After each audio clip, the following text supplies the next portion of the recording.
ආයුබෝවන් සුබ දවසක්. ලෝකෙටම ඉන්ධන හිඟ වෙලා තිබෙන මොහොතක ඇතමුන්ට අනුව මේවා කළමනාකරන දුර්වලතා. හරියට මැද පෙරදිග ඉන්ධන කළමනාකරණය ලංකාවට බාර වෙලා තිබෙනවා වගේ. හෝමුස් සමුද්‍ර සංධියවත් ඉරාන තෙල් බෙදා හැරීමවත් ලංකාවට අයිති නැති බව ඔය 6-4 නොදත් බයි ප්‍රජාවට අපි මතක් කරන්න කැමතියි. ඒ වගේම QR කේතේ හරහා ජනතාවගේ හැඳුනුම්පත් අංක, රථවාහන අංක වගේ සංවේදී දත්ත රජය වෙත යාම භයානක තත්වයක් බව ඔය නාමල්ගේ සහායක ගොට්ටන් පිරිසක් මාධ්‍ය හමුවක් තියලා කිව්වා. අපිට තේරෙන්නේ නැහැ රජය විසින්ම ජනතාවට ලබා දෙන මේ අංක මේ රට තුල භාවිතා කිරීම භයානක වෙන්නේ කොහොමද කියලා. ඒව තේරුම් ගන්න නම් බයියෙක් වගේ හිතන්නත් ඉගෙන ගන්න වෙනවා. ඒ වගේම ඔය නාමල්ගේ වෙඩිම නිසා මහ ජනතාවගේ අයිතිවාසිකම් කඩවීමක් සම්බන්ධයෙන්ුත් මේ වෙනකොට නඩු පවරලා තිබෙනවා. ඉතින් වීඩියෝ එකට යන්න කලින් හැමදාම වගේ ඔබට මතක් කරනවා මේක නීති දැනුම බෙදා දෙන YouTube නාලිකාවක්. අපි දේශපාලනයත් කතා කරනවා. ඉතින් ඔබ දැනටමත් අපේ channel එක subscribe කරලා නැතිනම් අපි channel එක subscribe කරගෙනම වීඩියෝ එකට යමු.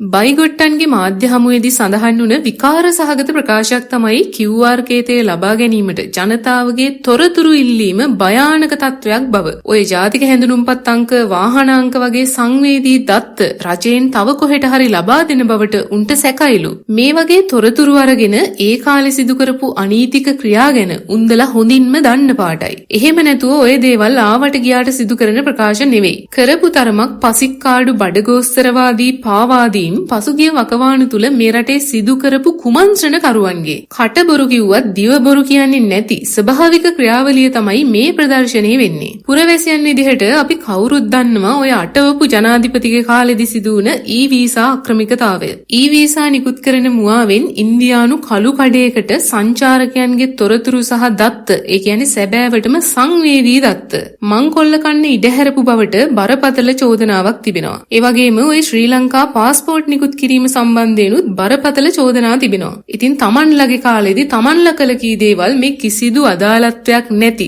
රට අභ්‍යන්තරයේ සිදුවන ක්‍රියාවලිවලටත් ඈඳාගෙන විකාර සහගත සැකසංකා මතු කිරීම විකාරයක් විදිහටම බැහැර කරන්නත් බෑ. ඕවා ප්‍රතිකාර කළ යුතු මට්ටමේ මානසික ලෙඩ. ඔය ඉන්ධන වැඩි මිලට දීලත් ඒ ලැබෙන ලාභයෙන් ජනතාවට සහන දෙන්න බැරි ඇමතිට කොමිස් මුදලක් යන නිසා කියලා නෑමොලයා කිව්වා. අපි කලිනුත් කිව්වා වගේ මුන්දලාගේ ප්‍රකාශ වලින් අපිට උන්දලාගේ කෙරුවාවල් ඉතා හොඳින් ප්‍රදර්ශනය වෙනවා. ඉතින් ඒ කාලෙත් ඔය කියන සහන නොලැබුණේ ඔය කියන කොමිස් නිසාද කියලා අපි නෑමොලයාගෙන් අහන්නේ නැහැ. මොකද මහින්ද රාජපක්ෂම 2015 දී ඡන්දෙන් පෙරදිලා කිව්වනේ අපේ කාලේ අපේ ඇමතිලා ඔය වගේ සුළු වැරදි කළා. අපි උන්දලාව බේරගත්තා. ඒක අපි අතින් සිදු වුණ වැරැද්දක් කියලා. ඉතින් හොද මඩේ දානවා වගේ ඔබලා හොරකම් කළාද කියලා අපි තව දුරටත් අහන්නේ නැහැ. මොකද හොරකම් කරපු බව අප ඉතා හොඳින් දන්නවා. ඒකේ ආයෙ අහන්න දෙයක් නැහැ. මෙතන තිබෙන්නේ ලැජ්ජා නැතිකමක් පමණයි. ඒ නිසා අපි අහන්නෙත් ලැජ්ජ නැද්ද නාමල් කියලා විතරයි. කොහොම නමුත් මේ ඉන්ධන අර්බුදය සහ ඒත් එක්කම ආපු QR කෝඩ් ගැටලුව ගැන කතා කළොත් ඔය සියලු අර්බුද මෙතෙක් රට පාලනය කළ ඔස්තාර්ලගේ ගිනුම් වලටම බැරවෙන පව් තමයි. ජනාධිපතිලගේ ඉඳලා මැති ඇමතිලා දක්වාම ඔය හැම බඩගෝස්තරවාදියෙකුම සිදු කළ පව් අර ගුණා පසුපසේන කරත්තරෝදේ වගේ පුරවැසියා පසුපසේම අප හිතන්නේ නැහැ තව වසර ගණනාවක් යනතුරුවත් වළක්වා ගන්නට පුළුවන් වේවි කියලා. ඔය හිටපු ඔස්තාර්ලා මේ රටේ නැති අර්බුදත් ඇති කළා මිසක අහක තිබෙන අර්බුද අපේ රටට කඩාපාත් වීම වළක්වා ගැනීමටවත් වඩාත් ආරක්ෂාකාරී ලෙස එන අර්බුදවලට මුහුණ දීමටවත් අවශ්‍ය පසුබිම හදලා නැහෙනි. ගෙන්වන බෙදෙන එදාවේල සංස්කෘතියක් මේ රටේ නිර්මාණය කරලා මාස 2-3කටවත් තෙල් ගබඩා කර තබාගත හැකි පහසුකම් මේ රටේ සකස් නොකර වසර 70 ගණනකට පස්සේ බලය ගිලිහුණාට පස්සෙත් වොයිස් කට් දෙමින් කියනවා ඒ උදවියගෙන් තව තවත් උපදෙසුත් ගන්නලු. සියලු ජනාධිපතිලා කැඳවලා උපදෙස් ගන්නලු. අර වානර සම්පත් පවසන පරිදි කංචන විජේසේකර නම් මහා ප්‍රඥාව මේ අර්බුද කළමනාකරණයට කැඳවා සහයෝගය ලබාගත යුතුයි. ඉතින් අපි පුරවැසියන් විදිහට හිතනවා අර හනුම පිටේ යනවා වගේ වානර සම්පත්ගේ පිටේ කංචනව තියලා හෝමුස් වලට යවුවනම් ඔය වාචාල වානර අර්බුදෙන් රට බේරගන්න තිබුණා. මොකද ඔය සෑම අර්බුදයකටම වඩා මෝඩයන්ට වාචාල කටවල් පිහිට හිටීම විශාල අර්බුදයක්. රට තුල ගෑස් නොමැතිවීම හරි ඉන්ධන නොමැතිවීම හරි එම රටේ පුරවැසියන්ගේ මූලික අයිතිවාසිකම් උල්ලංඝනය වීමක් වෙන්නේ හිතාමතාම රජය විසින් ජනතාවගෙන් කොටසකට පමණක් මේ පහසුකම් ලබා දීලා තවත් පිරිසකට වෙනස් කොට සැලකීමක් කරලා තිබෙනවා නම් පමණයි. අපි කවුරුත් දන්නවා එහෙම සිදු වුණා ගෝඨාභය සමයේදී. ඔය සිරිමාවෝ මැතිණියගේ කාලෙදිත් ඇති හැකි අයට ලොකු හැන්දකිනුත් නැති බැරි සාමාන්‍ය ජනතාවට කන් හැන්දෙනුත් බෙදපු බවට මතයක් තිබෙනවා. කොහොම නමුත් ආණ්ඩුක්‍රම ව්‍යවස්ථාවේ 12 වන වගන්තිය ප්‍රකාරව ඇති වෙනස් කොට සැලකීම ඔය ගෝඨාභය සමයේදී ඉතා පැහැදිලිව සිදු වුණා. රටටම නොදීපු විදුලිය මිරිහානටත් മന്ത്രി නිවාසවලටත් අඛණ්ඩව සැපයුවා. ජනතාවට නොදීපු ගෑස් මැති ඇමතිලාට ඕනෑ තරම් ලැබුණා. ඉතින් ඒක ආණ්ඩුක්‍රම ව්‍යවස්ථාවේ 12 වන වගන්තිය තුල ආරක්ෂා කර ඇති සර්ව සාධාරණත්වයේ අයිතිවාසිකම කඩකිරීමක් වෙනවා. ඒ වගේම ජීවත් වීමේ අයිතිය කඩකිරීමක් බවට තර්ක කරන්නත් පුළුවන්. වර්තමානයේ වෙනකොට ජීවත් වීමේ අයිතිය සුව පහසු සාධාරණ සාමකාමී ජීවිතයක් ගත කිරීමට ඇති අයිතිය දක්වා වර්ධනය වෙලා තිබෙන බව ඔය දේශීය විදේශීය නඩු තීන්දුව හරහා ප්‍රදර්ශනය වෙනවා. ඉතින් ඒ කාලෙදී නම් ඉන්ධන හිඟේ හරහා පුරවැසියන්ගේ මූලික අයිතිවාසිකම් කඩ වුණා තමයි. නමුත් අද අපි මේ විදිහේ අසමාන සැලකීමක් දකින්නේ නැහැ. ඔය පසුව බලයටපත් උන රනිල් වික්‍රමසිංහට රෙහිවත් මූලික අයිතිවාසිකම් කඩ කිරීම සම්බන්ධයෙන් නඩු පවරලා ජනතාව ජයග්‍රහණය කළා. මහ ජනතාවගේ මූලික අයිතිවාසිකම් ඔය පාලකයෝ විසින් කඩ කිරීම ගැන කතා කරද්දී නාමල් රාජපක්ෂගේ වෙඩින් එකේ ලයිට් බිල නොගෙවීම සම්බන්ධයෙන්ුත් මහ ජනතාවගේ මූලික අයිතිවාසිකම් කඩ වූ බවට පවසමින් මේ වෙනකොට නඩු පවරලා තිබෙනවා. මේ ලයිට් බිල ගෙවීම සම්බන්ධයෙන්ුත් ජනතාවට එක විදිහකුයි නාමල් රාජපක්ෂට තව විදිහකුයි විදිහට වෙනස් කොට සැලකීමක් සිදු වෙන්න බැහැනේ. ඉතින් තමන්ගේ මගුල පවා පිනට කාපු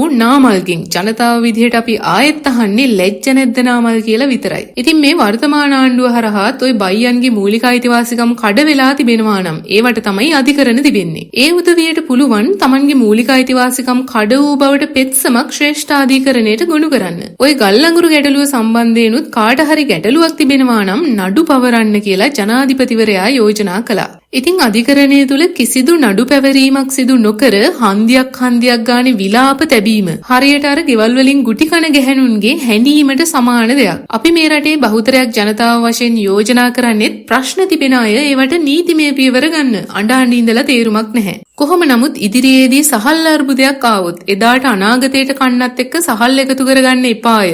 අනාගතයේදී කන්න සහල් ගොඩ ගහගත්ත නිසා තමයි මෙහෙම අර්බුදයක් නිර්මාණය වෙලා තිබෙන්නේ යැයි ආණ්ඩුව වොයිස් කට් දේවිය කියලා එතමුන් විවිධ උපකල්පන ගොඩනගන ඔබ දකින්න ඇති. ඕවා මේ අපහාසයට උපහාසයට කිව්වට අපි පුරවැසියන් විදිහට මැනගන්නේ ඔබලාගේ මන්ද බුද්ධිකභාවයේ අසීමාන්තික බව තමයි. හදිසි ඉන්ධන හිඟයකදී පරිභෝජනය සඳහා වැඩිම තෙල් ප්‍රමාණයක් ගබඩා කර තබා ගැනීම සිදු කරගන්නේ ජපානය. ඔවුන් සතුව දින 254කට ඒ කියන්නේ මාස 8-9කට ප්‍රමාණවත් පරිදි ඉන්ධන ගබඩා පවතින බවට කියනවා. ඉතින් ලංකාව වගේ පාලකයන් විසින් තටු කපා දමපු රටක් බංකොලොත් කළ රටක් ඔය යුරෝපයේ දියුණු රටවල් සමගයි ජපානයේ සිංගප්පූරුව වගේ ස්ථාවර ආර්ථිකයක් පවතින පාලකයන් විසින් දියුණුවේ හිණිපෙතටම උසවා තැබූ රටවල් සමගයි සංසන්දනය කරන්න බෑ. අද වෙනකොට යුරෝපාමින්මෙන් ලංකාව මනින්නෙත් රට බංකොලොත් කළ උන්මවීමත් හරිම විහිළු සහගතයි. මෙච්චර කල් ඉතියෝපියානු සෝමාලියානු තත්වයකට රට ඇදලා දමලා දැන් අනුර දිසානායක උන්දලාට යුරෝපියන් ෆීලිංගස් දෙනතුරු බලන් ඉන්නවා. මේ විදිහට ඉන්ධන මිල ඉහළ යාමත් එක්ක